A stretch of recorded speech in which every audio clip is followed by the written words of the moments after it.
I want you to fall in love with your hair when you have a retwist due.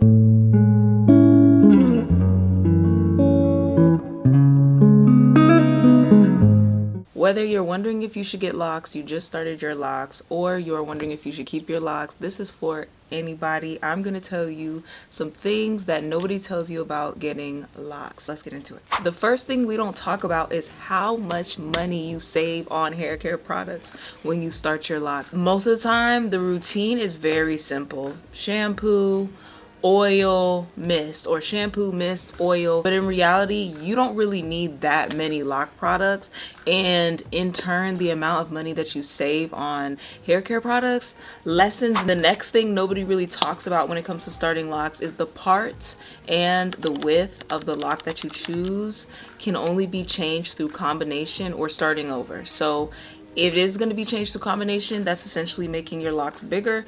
It's really hard to go smaller and dang near impossible to go any smaller than what you start with. So I would just say do lots of research, and make sure when you're doing the research, make sure that the people's inspiration that you're pulling from, they have the same hair texture as you, because everybody's locks are going to look different.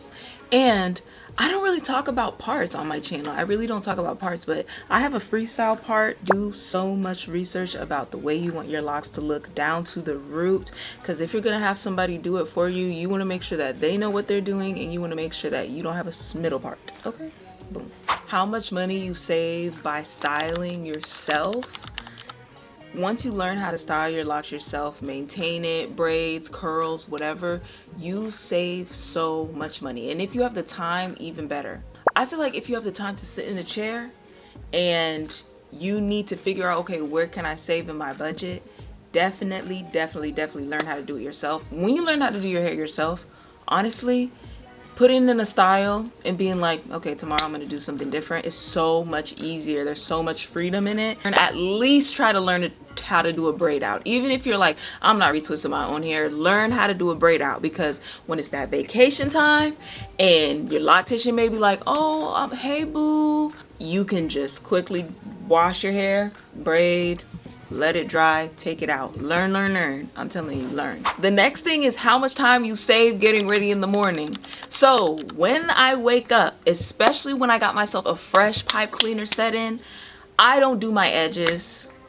I don't really do anything for the first week except for take the bonnet off, fluffity scuffity, and head on out the door, or do my makeup. I save so much more time. Like this right here, I put a little more effort into, but most of the time I just mist, put oil on, wrap it for 20 minutes, and leave the house. Even if I do makeup or something, it's still good. So I save so much time having locks. The next thing, which is kind of a bummer, if you have really long natural hair, be ready for the shrinkage. Be ready for the shrinkage. Even if you say, oh, I'm just gonna blow dry my hair before, or I'm gonna do a blowout on my hair before I start my locks.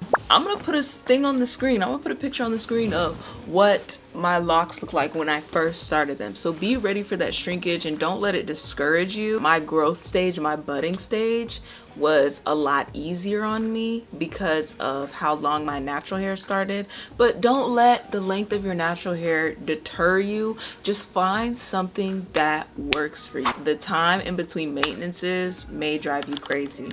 You know, I want you to fall in love with your hair when you have a retwist due. Fall in love with your hair when you have a retie due, a crochet, whatever method you use.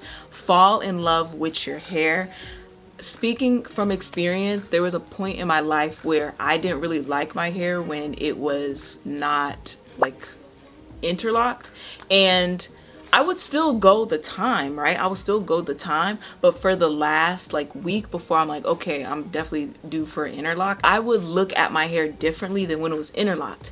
Let me tell you, now I love my hair when it's not interlocked. I really do love it. Like, especially the week before. I don't know what it is, but it has a different feeling. To go the distance with your lock journey, you have to love your hair in each stage and find what works for you.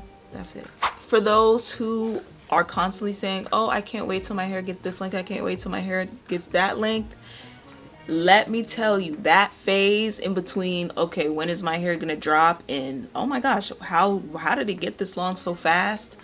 That phase goes by quicker than you think. In the way that it can go by quicker, in between maintenance, don't touch the hair, take progress pictures every week, every day, leave your hair alone. It's just an illusion. I'm not gonna lie, it's just an illusion, but that is like, sometimes we got to be a little delusional to get past that stage of like, when is my hair gonna drop? When is my hair gonna drop? Because by the time you are done tripping about it, you're gonna be like, whoa, okay. So yeah, y'all know this is a bleach hate account. Do not expect for your locks to lock fast or at the regular rate that it needs to lock if you're starting on bleach damaged hair. I will say, your bleached ends, I'm sure you could add them in, whatever you feel like, but from doing other people's hair, the bleached ends take a really long time, especially bleach damaged ends, to lock up. So if you're planning on bleaching your hair before you get locks, be prepared for that. But what I will say is this: I will never encourage any of you to bleach your hair on this page. If I ever comment, bleach your hair, just know I've lost it. And I'm not playing around. Alright. After 13 years of locks, I've learned that if you want to get to it, you got to get through it. So enjoy and embrace each stage that you have them. Trust me, trust me, trust me. And sometimes we're a little more overcritical of ourselves than when we look at other people. And I honestly believe that if you could see starter locks through somebody else's eyes, if you could see your starter locks through somebody else's eyes, I'm sure they would be like, oh my gosh, you make me want to start locks, you know? So just enjoy it. Make the best of it. Find out what works best for you, what styles is your look at each length that you have, and enjoy the process, okay? Because you look good, okay?